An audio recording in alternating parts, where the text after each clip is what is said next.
Hello everyone, in this video we will learn how to add numbers in Excel. There are multiple ways of adding numbers in Excel.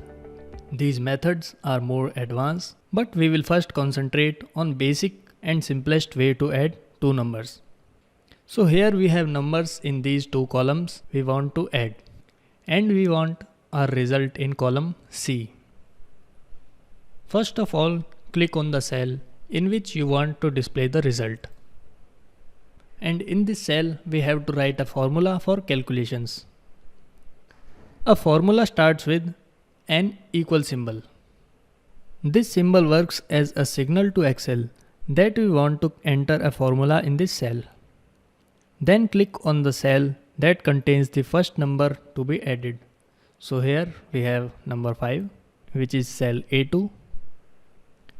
And we will add a mathematical symbol for calculation. So here I will add plus symbol because I am adding two numbers.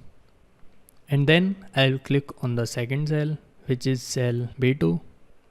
You can see these two cells, which are the part of this formula, are highlighted in colored boxes.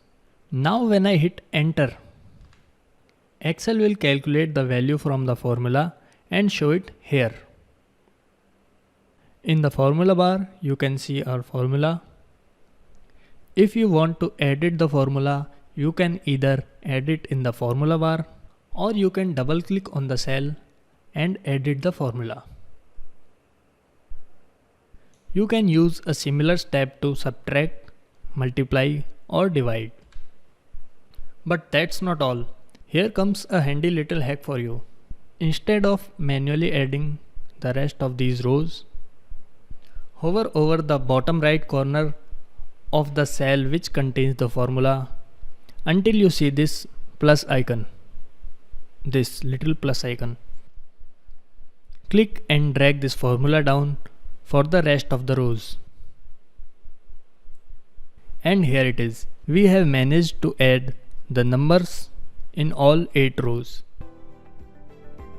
If you find this video helpful, you can like our content and subscribe to our channel to find more helpful content in the future. Thanks.